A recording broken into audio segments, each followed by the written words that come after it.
एक शहर जहां चूहे सोना खा जाते थे और बाज बच्चों को उड़ा ले जाते थे।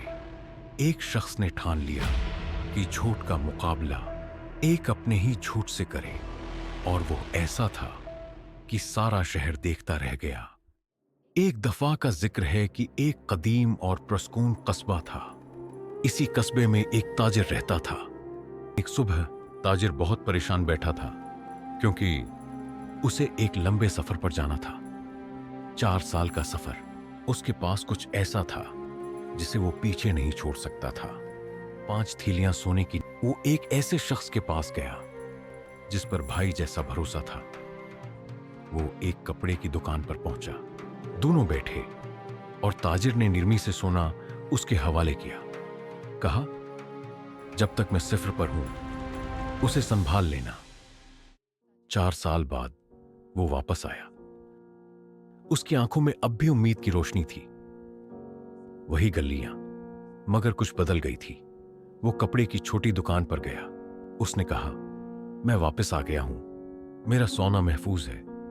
दोस्त ने सर झुकाकर कहा, चूहे गोदाम में घुस गए थे और वो सोना खा गए। ताजिर खामोश रहा। न शूर, न इल्जाम, बस एक हल्का सा गर्दन से इकरार। अगली सुबह ताजिर ने दोस्त के बच्चे को बुलाया। एक मासूम बच्चा, सुनहरे घुंघरियाले बाल, 7 साल का।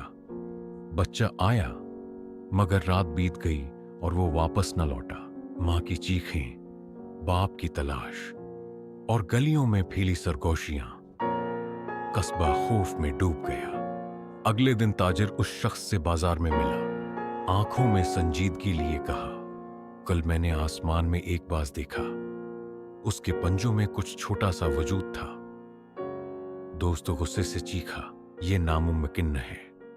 बाज बच्चा उठा ले, ये कैसे हो सकता है? ताजिर ने पुरस्कून लहजे में कहा, नामुमकिन? ये वही शहर है जहां चूहे सोना खा जाते हैं। दोस्त लरस गया। वो जल्दी से अपनी दुकान की तरफ भागा। दुकान में से 5 थैलियां निकाली, बिल्कुल महफूज। वो वापस ताजिर के पास भागा आया, आंखों में शर्मिंदगी और आंसू। कहा, ये लो, अपनी थैलियां वापस ले लो। ताजिर खामोश रहा। फिर आहिस्ता से अपनी गाड़ी का संदूक खोला, ढक्कन उठा और अंदर से बच्चा बाहर आया। दोस्त जमीन पर गिर पड़ा, आंसू बहाते हुए बोला, माफ कर दो, मेरी लालच ने मुझे अंधा कर दिया था।